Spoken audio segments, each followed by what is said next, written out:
Hello दोस्तों। आज का द हिंदू एडिटोरियल में टॉपिक है हाई स्टेक्स, यानी कि उच्च दावेदारी। हर पॉलिटिकल पार्टी का प्रत्येक स्टेट में जो है अपना एक दांव होता है, जिसको वो किसी भी हालत में जो है वो गंवाना नहीं चाह सकते हैं। और यहाँ पर जो है ये चार स्टेट्स में जो होने जा रहे हैं इलेक्शंस, उसमें सभी पार्टी के अपने अपने स्टेक्स लगे हुए हैं। स्टेक्स मतलब एक तरीके से जैसे स्टेक होल्डर होता है, जो भागीदारी मतलब उसके उस शेयर जो होता है ना, उस वो भागीदार होता है उसमें। तो यहाँ पर जो हाई स्टेक्स का मतलब हो गया उच्च दांव, यानी कि बहुत ही ज़्यादा दांव लगा हुआ है यहाँ पर। अब देखते हैं ये आपका सब हेडलाइन क्या कहता है। एज डिसइंचेंटमेंट राइजेस, डिसइंचेंटमेंट का मतलब होता है मोह भंग या असंतोष। मतलब कहा जा रहा है कि जैसे जैसे मोह भंग बढ़ेगा तो वोटर्स जो है विल लुक फॉर में तलाश करना। वो तलाश क्या करेंगे, वाइबल, वाइबल मतलब प्रैक्टिकेबल ऑल्टरनेटिव, यानी कि वैकल्पिक गवर्नेंस प्लेटफॉर्म्स की तलाश करेंगे, ठीक है ना।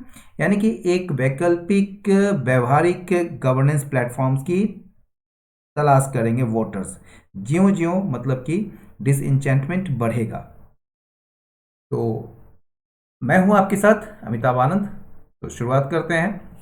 Assembly elections in Assam, West Bengal, Tamil Nadu, Kerala and the union territory of Puducherry will be taking place in change circumstances. यानी कि ये जो असेंबली इलेक्शन है असम में, वेस्ट बंगाल, तमिलनाडु में, केरला में और यूनियन टेरिटरी ऑफ पुदुचेरी में जो है ये होने जा रहा है एक बदली हुई परिस्थितियों में।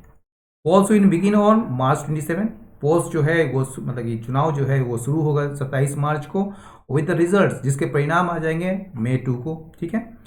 पॉलिटिक्स इन दिस रीजन्स, इन क्षेत्रों में जो राजनीति है वो अब वैसा नहीं है जैसा कि यह 5 साल पहले था, as it was 5 years ago. The BJP's unrelenting pursuit of influence has unsettled conventional calculations in all these areas that are outside the core of the party's traditional catchment area. ये बीजेपी का जो unrelenting pursuit of influence है, यानी कि निरंतर लगातार जो एक तलाश है उसके प्रति, जो मतलब कि तलाश किस चीज़ की, इन्फ्लुएंस की। इन्फ्लुएंस का मतलब यहाँ पर प्रभाव नहीं कहेंगे, यहाँ पर कह सकते हैं आप शक्ति, यानी कि सत्ता का जो एक तलाश है लगातार।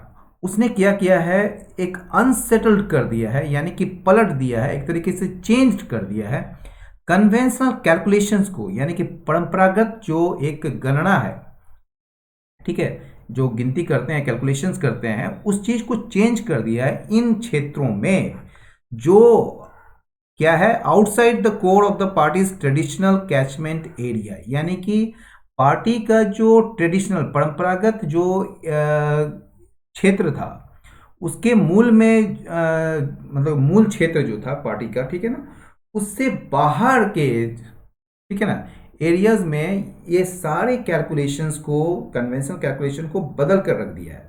अब आप पूछेंगे कि ये जो outside the core of, core का मतलब होता है मूल, ठीक है। अब पार्टी का ट्रेडिशनल, ट्रेडिशनल यानी कि परंपरागत। अब कैचमेंट एरिया क्या होता है, कैचमेंट एरिया जैसे मान लीजिए एक रिवर है, ये रिवर है सपोज, ठीक है। ये रिवर का जो पानी जो है, मान लीजिए ये पूरा के पूरा एरिया है इसका, ठीक है। ये पूरा का पूरा एरिया है, यहाँ से पानी जाएगा, यहाँ जाएगा, इससे जाएगा, इससे जाएगा, इधर से आएगा, कहीं से भी, ये जितने भी एरिया से मान लीजिए इस तरफ जो पानी आ रहे हैं, ये जो पानी आ रहा है, तो ये जो एरिया होगा ये सारा कैचमेंट एरिया होगा। उसी तरह एक होता है स्कूल या फिर हॉस्पिटल, यानी कि ऐसा स्कूल, ठीक है, और या फिर हॉस्पिटल जो उस पर्टिकुलर एरिया को क्या करता है, सर्व करता है, ठीक है। इस एरिया को सर्व करने वाला ये कैचमेंट एरिया होता है, ये स्कूल का, ठीक है, तो या हॉस्पिटल का। तो उस मतलब कि आप कह सकते हैं उन उसके प्रभाव में आने वाले क्षेत्र। तो ये कैचमेंट एरिया जो मूल है पार्टी का, यानी कि बीजेपी का, उसके बाहर वाले क्षेत्रों में, जैसे कि पहले मूल क्षेत्र कोलकाता नहीं हुआ करता था, यानी पश्चिम बंगाल नहीं हुआ करता था, न ही दक्षिण के राज्य हुआ करते थे, ठीक है।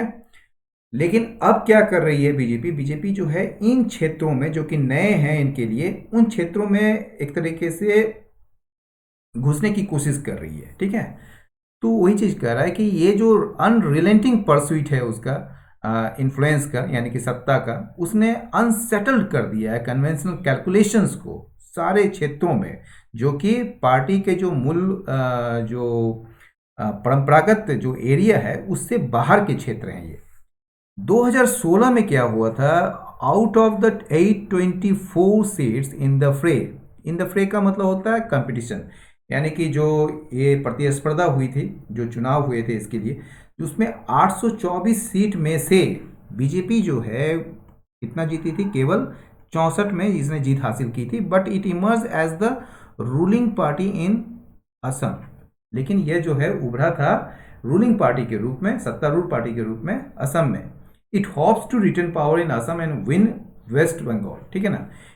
इसे उम्मीद है कि ये सत्ता मतलब कि बनाए रख सकता है, ठीक है ना, किसमें, असम में, और वेस्ट बंगाल को जीत सकता है, इसको ये उम्मीद है।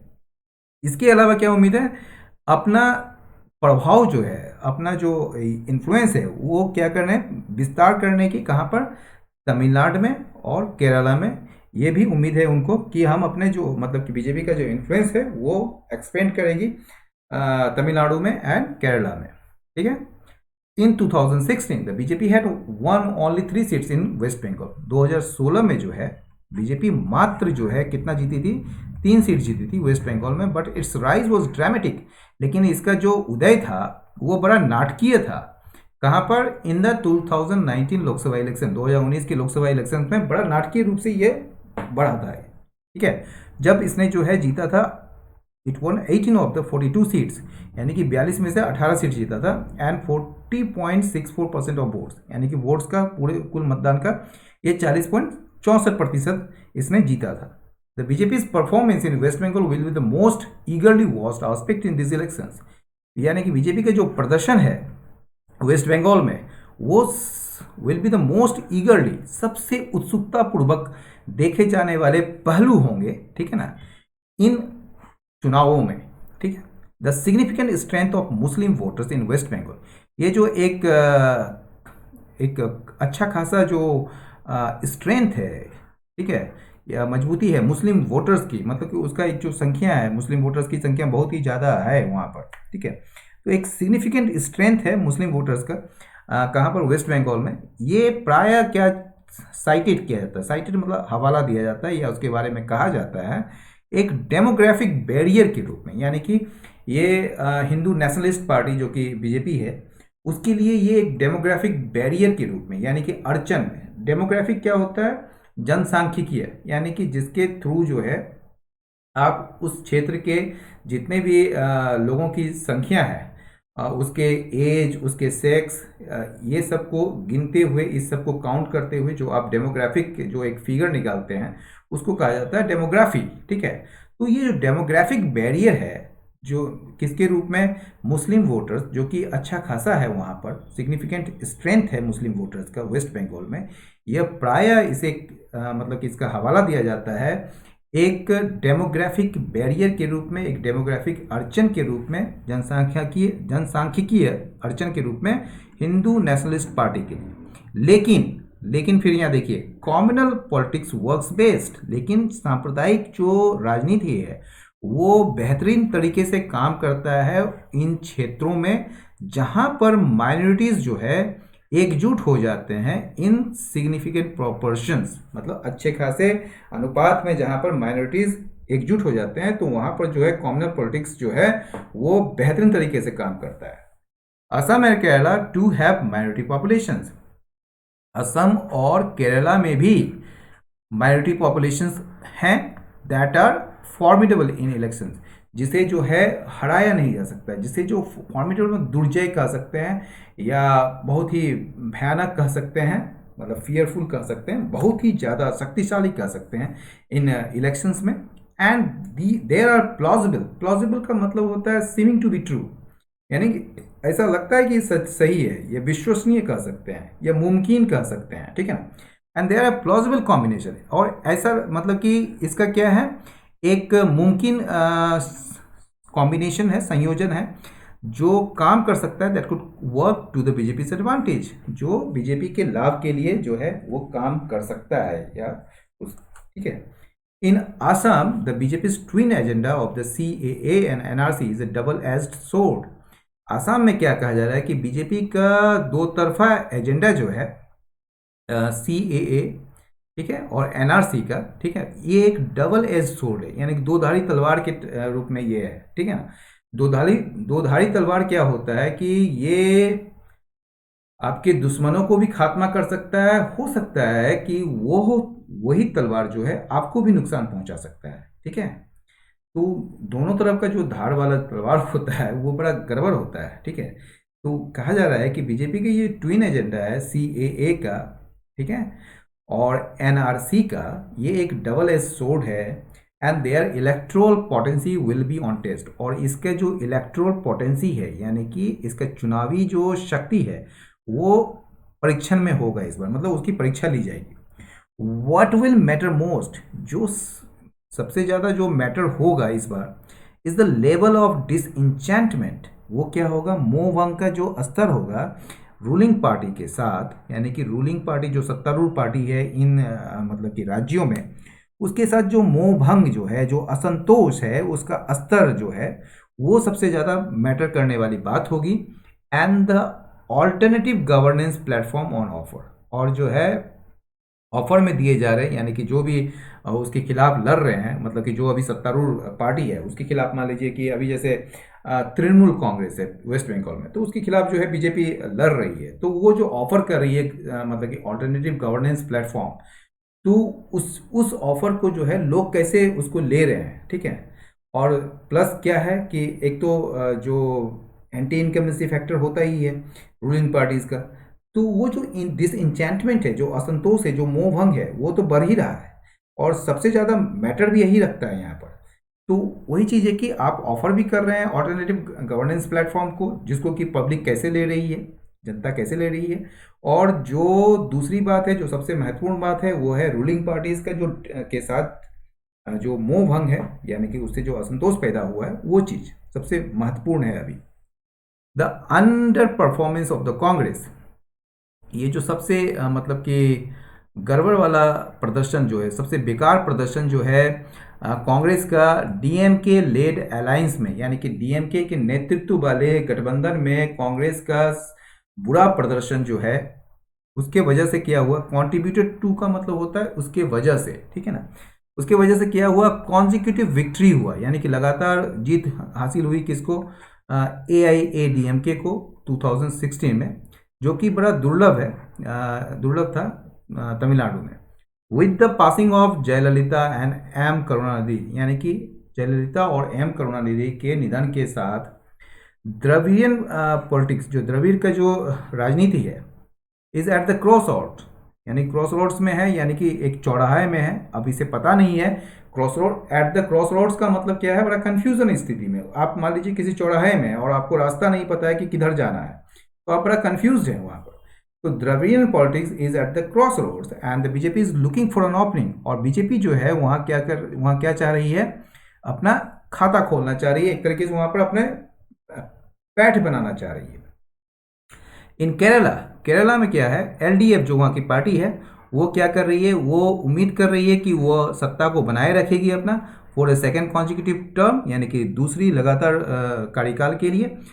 कंटिजेंट ऑन का मतलब डिपेंडिंग ऑन, ठीक है ना, on a slide of Congress. अब स्लाइड ऑफ मतलब कि गिरावट, कांग्रेस की गिरावट पर ये डिपेंड करता है कि कांग्रेस में कितनी कमी आती है, ठीक है ना, कांग्रेस के वोट शेयरिंग में कितनी कमी आती है, उस पर ये निर्भर करता है।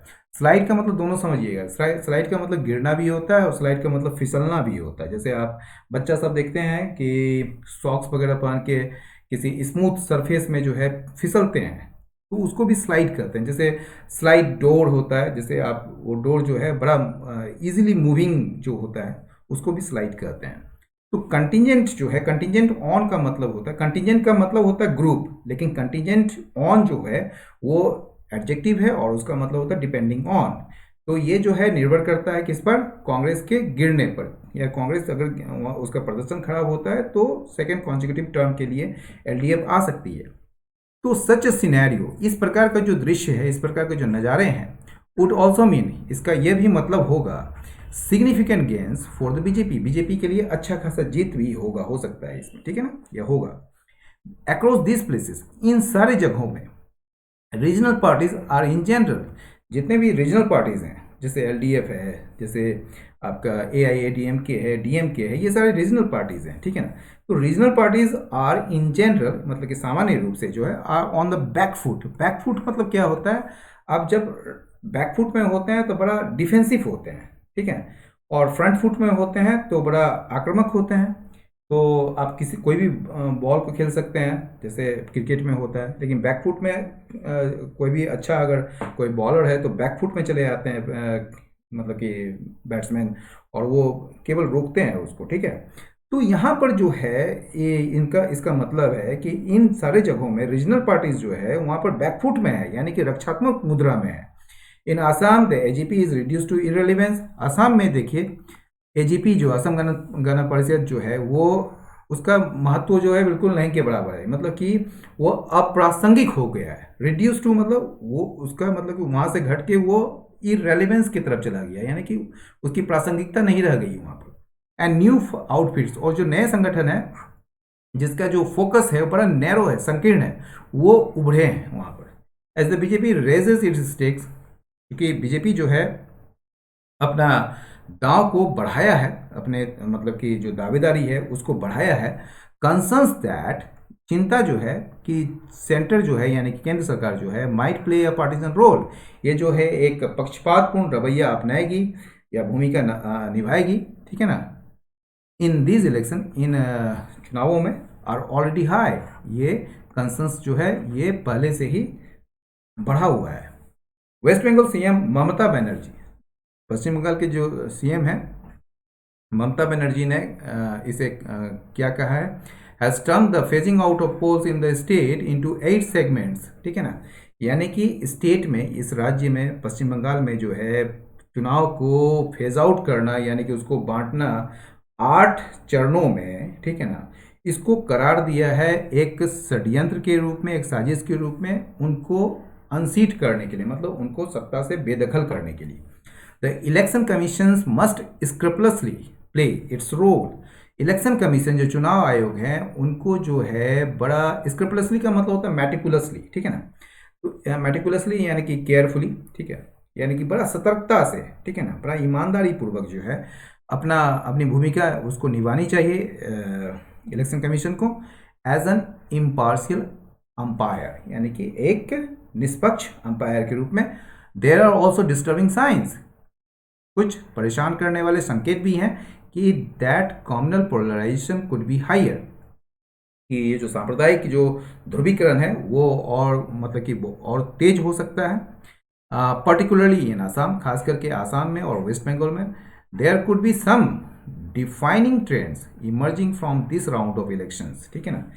इस चुनाव के इस दौर से जो उभरता हुआ जो निर्णायक ट्रेंड्स है, यानी कि रुझान जो है, there could be some defining trends, मतलब कुछ जो है निर्णायक रुझान हो सकते हैं जो कि इस दौर के इलेक्शन से सामने आएंगे, जिसका लॉन्ग टर्म इम्प्लीकेशंस होगा, यानी कि प्रभाव होगा पॉलिटिक्स के लिए इस कंट्री में, ठीक है। तो दोस्तों आज का वीडियो यहीं समाप्त हुआ। अपनी राय अवश्य दें, लाइक करें, शेयर करें, सब्सक्राइब करें। बहुत बहुत धन्यवाद, नमस्कार।